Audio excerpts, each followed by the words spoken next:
മിക്കപ്പോഴും used iPhones purchase ചെയ്യുന്നവർ വരുത്തുന്ന ഏറ്റവും വലിയ മിസ്റ്റേക്കാണ് ഞാൻ ആദ്യം പറയാൻ പോകുന്നത്. Welcome two things you should know before you buying A used iPhones. ഇതിൽ ആദ്യമുള്ള ഒരു ചെക്ക് ലിസ്റ്റാണ്. ഈ ചെക്ക് ലിസ്റ്റിലുള്ള കാര്യങ്ങൾ ഉണ്ടോ ഇല്ലയോ എന്ന് കൺഫേം ചെയ്തതിന് ശേഷം മാത്രമേ നിങ്ങൾ ഈ ഒരു യൂസ്ഡ് ഐഫോൺ പർച്ചേസ് ചെയ്യാവുള്ളൂ. ഏറ്റവും ആദ്യം പ്രോഡക്റ്റ് നമ്മൾ വാങ്ങുന്ന ഈ ഡിവൈസ് ജെനുവിൻ ആണോ അല്ലയോ എന്നുള്ളത് കൺഫേം ചെയ്യുക എന്നുള്ളതാണ്. അതിന് നമുക്ക് രണ്ട് കാര്യങ്ങളുണ്ട്. ഒന്ന്, നിങ്ങൾ ഈ ഫോണിൻ്റെ കൂട്ടത്തിൽ ലഭിക്കുന്ന ബോക്സ് ഉണ്ടെങ്കിൽ തീർച്ചയായിട്ടും ചോദിച്ചു വാങ്ങുക. ബോക്സിൻ്റെ ബാക്കിലായിട്ട് നമ്മൾ വാങ്ങുന്ന ഡിവൈസിൻ്റെ serial number, model number, IMEI number, ഈ 3 കാര്യങ്ങൾ റെപ്രസെൻറ്റ് ചെയ്തിട്ടുണ്ടായിരിക്കും. ഈ ഒരു കാര്യം നിങ്ങൾ വാങ്ങുന്ന യൂസ്ഡ് ഐഫോൺസിന് മാത്രമല്ല, ലിറ്ററലി ഏത് പ്രൊഡക്റ്റിലും, ഐപാഡ് ആയിക്കോട്ടെ, മാക് ആയിക്കോട്ടെ, ആപ്പിൾ വാച്ച്, ഈവൻ എയർപോർട്ടിൽ പോലും നിങ്ങൾക്ക് ഈ കാര്യങ്ങൾ ചെക്ക് ചെയ്യാവുന്നതാണ്. ഇതിൽ ചെക്ക് ചെയ്യേണ്ടത് സീരിയൽ നമ്പറാണ്. സോ ഫോൺ ഓപ്പൺ ചെയ്യുക, സെറ്റിങ്സിൽ പോവുക, അതിൽ എബൌട്ട് ഓപ്ഷനിൽ പോയി കഴിഞ്ഞാൽ അവിടെ സീരിയൽ നമ്പർ കൊടുത്തിട്ടുണ്ട്. ആ സീരിയൽ നമ്പർ കോപ്പി ചെയ്യുക. നിങ്ങളുടെ കയ്യിൽ ഓൾറെഡി ഒരു ഫോൺ ഉണ്ട് എന്നുണ്ടെങ്കിൽ അതിൽ checkcoverage.apple.com എന്ന് പറയുന്ന സൈറ്റ് ഓപ്പൺ ചെയ്യുക. വേറെ ഒരു സൈറ്റ് ഓപ്പൺ ചെയ്യേണ്ട, ഈ ഒരു സൈറ്റ് ആപ്പിളിൻ്റെ ഓപ്പൺ ചെയ്യുക. അതിൽ ഈ സീരിയൽ നമ്പർ കൊടുക്കുക, സെർച്ച് ചെയ്യുക. ദെൻ ഒറിജിനൽ ഡിവൈസ് ആണ് എന്നുണ്ടെങ്കിൽ അതിൽ കൃത്യമായിട്ടുള്ള ഡീറ്റെയിൽസ്, എന്ന് പർച്ചേസ് ചെയ്തു, ഇപ്പം ആക്റ്റീവ് ആണോ അല്ലയോ, അങ്ങനെയുള്ള ഡീറ്റെയിൽസ് എല്ലാം കൃത്യമായിട്ട് കാണിക്കുന്നതായിരിക്കും. ഇത് കഴിയുമ്പോൾ തന്നെ ഡിവൈസ് ജെനുവിൻ ആണ് എന്നുള്ള കാര്യത്തിൽ വേറെ സംശയമൊന്നുമില്ല. പിന്നെ ഫർദർ ആയിട്ടുള്ള ചെക്കിങ്ങിന് വേണ്ടി നിങ്ങൾക്ക് ചെയ്യാൻ പറ്റുന്ന IMEI നമ്പറാണ്. ബോക്സിൽ കൊടുത്തിരിക്കുന്ന അതേ IMEI നമ്പറാണോ ഡിവൈസിലുള്ളത് എന്നുള്ളത് ചെക്ക് ചെയ്യാം. 3, മോഡൽ നമ്പർ. നമ്മൾ വാങ്ങുന്ന ഫോൺ ഇന്ത്യൻ യൂണിറ്റ് ആണോ, ജാപ്പനീസ് യൂണിറ്റ് ആണോ, US വേർഷൻ ആണോ, അങ്ങനെയുള്ള ഡിഫറൻസുകൾ മനസ്സിലാക്കാൻ വേണ്ടിയാണ് മോഡൽ നമ്പർ യൂസ് ചെയ്യുന്നത്. സോ ഈ മോഡൽ നമ്പർ ഐഡൻറ്റിഫൈ ചെയ്യാൻ വളരെ ഈസിയാണ്.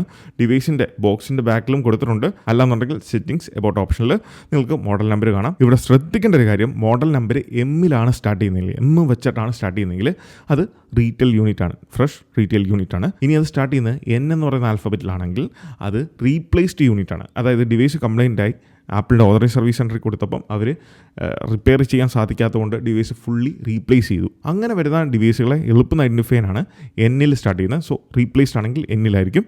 3, F-ലാണ്. F എന്ന് പറയുന്നത് റീഫർബിഷ്ഡ് പ്രോഡക്റ്റ് ആണ്. പ്രത്യേകിച്ച് US-ലൊക്കെയാണ് ഈ റീഫർബിഷ്ഡ് മോഡൽ കൂടുതൽ അവൈലബിൾ ആണ്.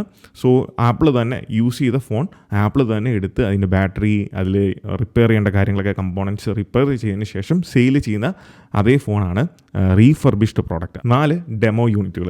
ഷോപ്പിലൊക്കെ ചെല്ലുമ്പോൾ നമ്മൾ കാണുന്ന പല ഡിവൈസുകളുടെയും ഡെമോ യൂണിറ്റ് 1 വർഷം അല്ലെങ്കിൽ 2 വർഷമൊക്കെ അവിടെ കാണും. സോ അങ്ങനെ വരുന്ന ഫോണുകളും ഇവർ സെയിൽ ചെയ്യാൻ വെക്കും. അത് സ്റ്റാർട്ട് ചെയ്യുന്നത് മോഡൽ നമ്പറിൻ്റെ അവിടെ 3 എന്ന് പറയുന്ന നമ്പറിലായിരിക്കും. അങ്ങനെ വളരെ ഈസിലി ഇത് ഏത് ടൈപ്പ് ഓഫ് ഫോണാണെന്ന് നമുക്ക് മനസ്സിലാക്കാൻ സാധിക്കും. ഇനി ഇത് ഏത് രാജ്യത്തിന് വേണ്ടി നിർമ്മിച്ചേക്കുന്ന വേർഷനാണ് എന്ന് മനസ്സിലാക്കാൻ വേണ്ടി അതിൻ്റെ സൈഡിൽ ഇതേ മോഡൽ നമ്പറിൻ്റെ ഏറ്റവും അവസാനത്തെ 3 ഡിജിറ്റുകൾ ശ്രദ്ധിച്ചാൽ മതി. LL/A എന്ന് വരുവാണെങ്കിൽ അത് US ആണ്. HN വരുവാണെന്നുണ്ടെങ്കിൽ അത് ഇന്ത്യയാണ്. ഇനി ഈ ഒരു 15 Pro ഇത് ഞാൻ സൗദി അറേബ്യയിൽ നിന്ന് വാങ്ങിയതാണ്. അതുകൊണ്ട് തന്നെ നമുക്ക് ബാക്കിൽ അറബിയിലൊക്കെ കാര്യങ്ങൾ എഴുതിയിട്ടുണ്ട്. അത് സ്റ്റാർട്ട് ചെയ്യുന്നത് AH/A എന്നുള്ളതാണ്. പല രാജ്യത്തിനും പല കോഡാണ്. അത് ഗൂഗിളിൽ സെർച്ച് ചെയ്താൽ നിങ്ങൾക്ക് എളുപ്പം മനസ്സിലാക്കാൻ സാധിക്കുന്നതാണ്. സോ ഫോൺ ജെനുവിൻ ആണ് എന്ന് മനസ്സിലാക്കി കഴിഞ്ഞാൽ രണ്ടാമത്തെ കാര്യം, ഇതാണ് ഏറ്റവും കൂടുതൽ ആളുകൾ യൂസ്ഡ് ഐഫോൺ വാങ്ങുമ്പം കാണിക്കുന്ന മണ്ടത്തരം. അതായത് ഫോണിൻ്റെ സെറ്റിങ്സിൽ കയറുക, സെറ്റിങ്സിൽ ഏതെങ്കിലും അക്കൗണ്ട്, അതായത് പ്രീവിയസ് യൂസറിൻ്റെ അക്കൗണ്ട് ലോഗിൻഡ് ആണോ അല്ലയോ എന്നുള്ളത് ഉറപ്പുവരുത്തുക. ഇപ്പോഴും ഈ കാര്യങ്ങളൊന്നും ചെക്ക് ചെയ്യാതെ ഫോൺ അറിയാതെ വാങ്ങുന്നവരുണ്ട്. സോ സെറ്റിങ്സിൽ നമ്മൾ ആപ്പിൾ ID ലോഗിൻ ചെയ്തിട്ടുണ്ടെന്നുണ്ടെങ്കിൽ സെറ്റിങ്സിൽ ഏറ്റവും ടോപ്പിലായിട്ട് തന്നെ നമ്മളുടെ ആപ്പിളിൻ്റെ അക്കൗണ്ട് സെറ്റിങ്സ് അല്ലെങ്കിൽ ഡീറ്റെയിൽസ് കാണാൻ സാധിക്കും. സോ അത് കണ്ടാൽ മനസ്സിലാക്കിക്കോണം ഇതിലാരോ ആപ്പിൾ ID ലോഗിൻഡ് ആണ്. സോ ഇത് നമുക്ക് യൂസ് ചെയ്യണം എന്നുണ്ടെങ്കിൽ ആദ്യം തന്നെ ആ അക്കൗണ്ട് സെറ്റിങ്സിൽ നിന്ന് അക്കൗണ്ട് ആപ്പിൾ ID റിമൂവ് ചെയ്തിരിക്കണം. എങ്കിൽ മാത്രമേ ഉള്ളൂ നമുക്കത് യൂസ് ചെയ്യാൻ സാധിക്കത്തുള്ളൂ. ഇതിൽ പറ്റിക്കപ്പെടുന്ന എവിടെയാണെന്ന് വെച്ചാൽ, ഈ ഫോൺ വാങ്ങാൻ വേണ്ടി ഷോപ്പിൽ ചെല്ലുമ്പം ഇത് ഫോൺ സെറ്റപ്പ് മോഡിൽ വെച്ചിരിക്കും. അതായത് ഫോൺ പുതുതായിട്ട് നമ്മൾ വാങ്ങുമ്പം സെറ്റപ്പ് ചെയ്യില്ലേ, ആ സ്ക്രീനിലായിരിക്കും വരുന്നത്. അങ്ങനെ ഉണ്ടെങ്കിൽ നിങ്ങൾ മസ്റ്റായിട്ടും ആ സെറ്റപ്പ് കംപ്ലീറ്റ് ചെയ്ത് നിങ്ങൾ ഹോം സ്ക്രീനിലേക്ക് പോയി അതിൽ സെറ്റിങ്സ് എടുത്ത് കാര്യങ്ങളൊക്കെ വിശദമായിട്ട് ചെക്ക് ചെയ്യണം. ഇത് ശ്രദ്ധിക്കാതെ നമ്മൾ ഫോണും വാങ്ങി വീട്ടിൽ പോയി സെറ്റപ്പൊക്കെ കംപ്ലീറ്റ് ചെയ്ത് ലോഗിൻ ചെയ്യാൻ വേണ്ടി എടുക്കുമ്പോഴായിരിക്കും മറ്റാരുടെങ്കിലും ആപ്പിൾ ID ഇതിൽ ലോഗിൻഡ് ആയിട്ട് കിടക്കുന്നത്. അങ്ങനെയുള്ളപ്പം ഇതിൻ്റെ പ്രീവിയസ് ഓണറിന് നമ്മുടെ ഫോണിൻ്റെ ലൊക്കേഷൻ കൃത്യമായിട്ട് അറിയാൻ സാധിക്കും. സോ അങ്ങനെയുള്ള അബദ്ധങ്ങൾ വരാതിരിക്കാൻ നിങ്ങൾ മസ്റ്റായിട്ടും ഈ ഒരു കാര്യം ചെക്ക് ചെയ്യുക. 3, ബാറ്ററി. രണ്ടാമത്തെ ഏറ്റവും കൂടുതൽ പറ്റിയിട്ട് നടക്കുന്ന ഒരു ഏരിയയാണ് ബാറ്ററി.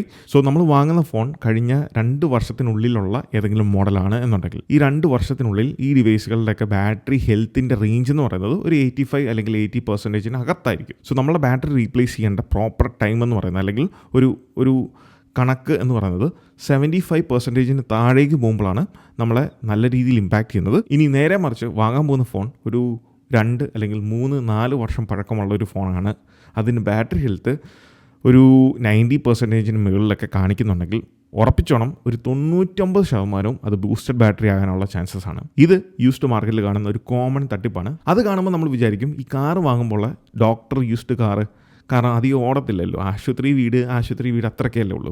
ആ ഒരു സെറ്റപ്പാണെന്ന് വിചാരിക്കും. കാരണം അധികം യൂസർ ചാർജൊന്നും ചെയ്തിട്ടില്ല, അല്ലെങ്കിൽ ഡിവൈസ് അത്ര റഫായിട്ടൊന്നും യൂസ് ചെയ്തിട്ടില്ല എന്നാണ് നമ്മൾ കരുതുന്നത്. പക്ഷേ അങ്ങനെയല്ല. ഈ ബാറ്ററി അയച്ചെടുത്ത് അവർക്ക് ചെറുതായിട്ടൊന്ന് പ്രോഗ്രാമിംഗ് ചെയ്താൽ ഈ ബാറ്ററി ഹെൽത്തിനെ ബൂസ്റ്റ് ചെയ്യാം, അതായത് അതിൻ്റെ നമ്പേഴ്സിനെ ബൂസ്റ്റ് ചെയ്യാം. പക്ഷേ ആക്ച്വലി ബാറ്ററിക്കൊന്നും സംഭവിക്കത്തില്ല. ബാറ്ററി ആ ഒരു മോശമായിട്ടുള്ള രീതിയിൽ തന്നെ ആയിരിക്കും പെർഫോം ചെയ്യുന്നത്. അതുകൊണ്ടാണ് ചിലർ ഫോൺ സെക്കൻഡ് ഹാൻഡ് എടുത്തു കഴിഞ്ഞ് ഒരു മാസത്തിനുള്ളിൽ ബാറ്ററി ഹെൽത്ത് ടപ്പേന്ന് പറഞ്ഞ് ഒരു 80 അല്ലെങ്കിൽ 70% ഒക്കെ പോകുന്നത്. അപ്പോഴാണ് നമ്മൾ മനസ്സിലാക്കുന്നത് ശരിക്കും നമ്മൾ പറ്റിക്കപ്പെട്ടു എന്നുള്ളത്. പിന്നെ ഇവിടെ എക്സെപ്ഷൻ വരുന്നത് ബാറ്ററി റീപ്ലേസ് ചെയ്തിട്ടുണ്ടെങ്കിൽ നമുക്ക് ഈ പറഞ്ഞ പോലെ ബാറ്ററി ഹെൽത്ത് ഒരു 90 അല്ലെങ്കിൽ 95% മുകളിൽ കാണിച്ചേക്കാം. കാരണം അതിൻ്റെ യൂസർ ബാറ്ററി റീപ്ലേസ് ചെയ്തിട്ടുണ്ടാകും. ജെനുവിൻ ബാറ്ററി ആകാം, അല്ലെങ്കിൽ തേർഡ് പാർട്ടി വെളിയിൽ നിന്നുള്ള ഫുൾ സെൽ ബാറ്ററീസ് ആയിരിക്കാം. അതൊന്നും കുഴപ്പമില്ല, അതെല്ലാം നമുക്ക് യൂസബിൾ ആണ്. കാരണം വലിയ പ്രൈസ് ആകത്തില്ല. ജെനുവിൻ ബാറ്ററി മാറുമ്പോൾ നല്ല പ്രൈസ് ആവും. ഈ full cell battery, third party battery മാറുമ്പോൾ നമുക്ക് വലിയ പ്രൈസ് ആകത്തില്ല. അതിൻ്റെ ഫ്രാക്ഷൻ ഓഫ് എ പ്രൈസിൽ നമുക്ക് നല്ല ബാറ്ററീസ് കിട്ടുകയും ചെയ്യും. അതും ഈ പറഞ്ഞ പോലെ ബാറ്ററി ഹെൽത്തൊക്കെ നമുക്ക് സെറ്റ് ചെയ്യാൻ സാധിക്കും. iPhone XS മുതലേക്കുള്ള ഡിവൈസുകളിൽ നമുക്ക് ബാറ്ററി ഹെൽത്തൊക്കെ റീസെറ്റ് ചെയ്യാം, അല്ലെങ്കിൽ കാണിക്കുന്ന രീതിയിൽ പ്രോഗ്രാം ചെയ്യാൻ സാധിക്കുന്നതാണ്. സോ ഇവിടെ ഉടായ്പ കാണിക്കാത്ത ജെനുവിനായിട്ട് ബാറ്ററി റീപ്ലേസ് ചെയ്തിട്ടുള്ള ഫോണുകളാണ് എന്നുണ്ടെങ്കിൽ നമുക്ക് സെറ്റിങ്സിൽ എബൌട്ടിൽ നിങ്ങൾക്ക് അഡീഷണൽ ഒരു ഓപ്ഷൻ കൂടെ കാണാൻ സാധിക്കും. എബൌട്ടിൽ നിങ്ങൾക്ക് പാർട്സ് ആൻഡ് സർവീസ് എന്ന് പറഞ്ഞാൽ ഒരു അഡീഷണൽ ഓപ്ഷൻ കൂടെ കാണാൻ സാധിക്കും. അതിൽ ഓപ്പൺ ചെയ്ത് കഴിഞ്ഞാൽ അതിൽ സർവീസ് ഹിസ്റ്ററി കാണും. അതിൽ ബാറ്ററി എന്നുള്ളത് ജെനുവിൻ പാർട്ട് എന്ന് കൊടുത്തിട്ടുണ്ടാകും. ജെനുവിൻ ആണ്, അല്ലെങ്കിൽ ഈ പറഞ്ഞ പോലെ third party full cell batteries ഒക്കെ റീപ്ലേസ് ചെയ്തിട്ടുണ്ടെങ്കിൽ ജെനുവിൻ നമുക്ക് കാണാൻ സാധിക്കും. ഇനിയിപ്പോൾ ബാറ്ററി റീപ്ലേസ് ചെയ്തിട്ടുണ്ടെന്ന് വെച്ചു, അതിൽ ചെയ്തേക്കുന്ന ഉടായ്പ് കുറഞ്ഞ ക്വാളിറ്റി ബാറ്ററിയാണ് എന്നുണ്ടെങ്കിൽ ഈ പാർട്സ് ആൻഡ് സർവീസ് ഹിസ്റ്ററിക്കകത്ത് അൺനോൺ പാർട്ട് എന്ന് കാണിക്കും. ജെനുവിൻ പാർട്ടെന്ന് കാണിക്കത്തില്ല, അൺനോൺ പാർട്ടെന്നായിരിക്കും കാണിക്കുന്നത്. സോ അപ്പോഴും മനസ്സിലാക്കിക്കോണം ഇതിലെന്തോ ഉടായ്പ് കാണിച്ചിട്ടുണ്ട് എന്നുള്ളത്. 4 കോസ്മിക് വെയർ ആൻഡ് ടെയർ. അതായത് നമ്മളുടെ ഫോണിൻ്റെ ലുക്കിൽ, അപ്പിയറൻസിൽ എന്തെങ്കിലും സ്ക്രാച്ച്, ഡെൻറ്റുകൾ, മാർക്കിങ്, സ്കഫിങ് അങ്ങനെയുള്ള എന്തെങ്കിലും സംഭവിച്ചിട്ടുണ്ടോ? ഫോണിൻ്റെ സൈഡ് ബെസൽസ് ഉണ്ടല്ലോ, സൈഡ് ബെസൽസ്, ഈ ബെസൽസിൽ സ്ക്രാച്ചോ കാര്യങ്ങളോ, പ്രത്യേകിച്ച് ഫോൺ അഴിച്ചിട്ടുണ്ടോ, ഓപ്പൺ ചെയ്തിട്ടുണ്ടോ എന്ന് മനസ്സിലാക്കാൻ വളരെ എളുപ്പമാണ്. ഈ ചാർജിങ് പോർട്ടിൻ്റെ അപ്പുറത്തും ഇപ്പുറത്തുമായിട്ട് ഓരോ സ്ക്രൂ വീതം കാണാൻ സാധിക്കും. ജെനുവിൻ, അതായത് ഫോൺ തൊട്ടിട്ടില്ല, അഴിച്ചിട്ടില്ലാത്ത ഫോണാണെന്നുണ്ടെങ്കിൽ ആ സ്ക്രൂവിൽ ഒരു സ്ക്രാച്ച് പോലും കാണത്തില്ല. അതായത് മറ്റൊരു സ്ക്രൂ ഡ്രൈവർ വെച്ച് തൊട്ടതിൻ്റെ ഒരു പാട് പോലും കാണത്തില്ല. ഇനി ഇത് അഴിച്ചിട്ടുണ്ട് എന്നുണ്ടെങ്കിൽ തീർച്ചയായിട്ടും നിങ്ങൾക്ക് അവിടെ ഒരു കളർ വേരിയേഷൻ കാണാൻ സാധിക്കും. അത് പിടിച്ചേക്കുന്ന പാട് നിങ്ങൾക്ക് ക്ലിയർ ആയിട്ട് കാണാൻ സാധിക്കും. അപ്പോഴേ മനസ്സിലാക്കണം ഇത് ഓപ്പൺ ചെയ്തിട്ടുണ്ട്, എന്താണ് റീസൺ എന്നുള്ളത് കൃത്യമായിട്ട് കാര്യങ്ങൾ ചോദിക്കുക. ഓപ്പൺ ചെയ്യുന്നതിന് കുഴപ്പമില്ല, അത് തിരിച്ച് വെക്കുമ്പം ഇതിൻ്റെ വാട്ടർ റെസിസ്റ്റൻസിൻ്റെ ഭാഗമായിട്ടുള്ള ഹീറ്റ് സീവ് ഉണ്ട്. അതായത് ഡിസ്പ്ലേയുടെ തൊട്ട് താഴെയായിട്ടുള്ള ഈ ഒരു ഷാസിയുമായിട്ട് കോൺടാക്ട് ചെയ്യുന്ന സ്ഥലത്ത് ഒരു ഹീറ്റ് സീവ്, ഒരു സ്റ്റിക്കർ കൊടുത്തിട്ടുണ്ട്. ആ സ്റ്റിക്കർ വെക്കാതെയാണ് തിരിച്ചു വെച്ചേക്കുന്നതെങ്കിൽ ഇത് വെള്ളത്തിൽ പോകേണ്ട ഒരു സെക്കൻഡിനുള്ളിൽ ഇതിനകത്ത് വെള്ളം കയറിയും ഡിവൈസ് അടിച്ചു പോകാൻ സാധ്യതയുണ്ട്. സോ വാട്ടർ റെസിസ്റ്റൻസ് തിരിച്ചു വെച്ചിട്ടുണ്ടോ ഇല്ലയോ എന്നുള്ളത് കൺഫേം ചെയ്യുക. ഇല്ല എന്നുണ്ടെങ്കിൽ നമുക്ക് പണി കിട്ടും. ഇനി വാങ്ങുന്ന ഫോൺ അഴിച്ചിട്ടുണ്ടെങ്കിലും ഇല്ലെങ്കിലും നിങ്ങൾ ചെക്ക് ചെയ്യേണ്ട ഒരു കാര്യമാണ് ക്യാമറ. ഈ ക്യാമറയുടെ അകത്ത് എന്തെങ്കിലും ലെൻസിനകത്ത് പൊടിയോ ഡസ്റ്റോ കാര്യങ്ങളോ എല്ലാം ഉണ്ടോ എന്ന് ഉറപ്പുവരുത്തുക. പിന്നെ സ്പീക്കേഴ്സ് നമ്മൾ മസ്റ്റായിട്ടും ചെക്ക് ചെയ്യുക. ഓഡിയോ വീഡിയോ പ്ലേ ചെയ്ത് 2 സ്പീക്കേഴ്സും വർക്ക് ആകുന്നുണ്ടോ എന്നുള്ളത് കൺഫേം ചെയ്യുക. പിന്നെ നമുക്ക് ഡയഗ്നോസ് ചെയ്യാൻ ആപ്ലിക്കേഷൻസ് ഉണ്ട്. അതായത് display, speakers, face ID, mute button, volume വോക്കേഴ്സ്, ഇതെല്ലാം പ്രോപ്പറായിട്ട് വർക്ക് ആകുന്നുണ്ടോ എന്ന് മനസ്സിലാക്കാൻ നമുക്ക് ഡയഗ്നോസ്റ്റിംഗ് ആപ്ലിക്കേഷൻസ് യൂസ് ചെയ്യാവുന്നതാണ്. പക്ഷേ അതിനൊരു കുഴപ്പമല്ല, അതിന് നിങ്ങൾ എക്സ്ട്രാ എഫേർട്ടും കൂടെ ഇടണം. കാരണം ഇതിലേക്ക് നിങ്ങളുടെ ആപ്പിൾ ID ലോഗിൻ ചെയ്ത് അത് ഉപയോഗിച്ചിട്ട് വേണം നമ്മൾ ആപ്പ് സ്റ്റോറിൽ നിന്ന് ഈ ആപ്ലിക്കേഷൻസ് ഡൗൺലോഡ് ചെയ്യാൻ. അങ്ങനെ ഈ ആപ്ലിക്കേഷൻസ് യൂസ് ചെയ്തുകൊണ്ട് നമുക്ക് ഈ പറഞ്ഞ എല്ലാ കാര്യങ്ങളും ഡയഗ്നോസ് ചെയ്ത് നമുക്ക് കൺഫേം ചെയ്യാൻ സാധിക്കും പ്രോപ്പറായിട്ട് 100% വർക്ക് ആകുന്നുണ്ടോ ഇല്ലയോ എന്നുള്ളത്. ഏതൊക്കെ ആപ്ലിക്കേഷൻസ് ആണ് അതിൻ്റെ ലിങ്ക് ഞാൻ ഡിസ്ക്രിപ്ഷനിൽ കൊടുത്തേക്കാം, നിങ്ങൾക്ക് അവിടെ നിന്ന് ചെക്ക് ചെയ്യാവുന്നതാണ്. അല്ലാന്നുണ്ടെങ്കിൽ പിൻഡ് കമൻറ്റിലും കാണാവുന്നതാണ്. അപ്പോൾ ഇത്തരം കാര്യങ്ങൾ നിങ്ങൾക്ക് ചെക്ക് ചെയ്താൽ നിങ്ങൾക്ക് ഫോൺ പക്കയാണോ ജെനുവിനാണോ ധൈര്യമായിട്ട് വാങ്ങാൻ സാധിക്കും.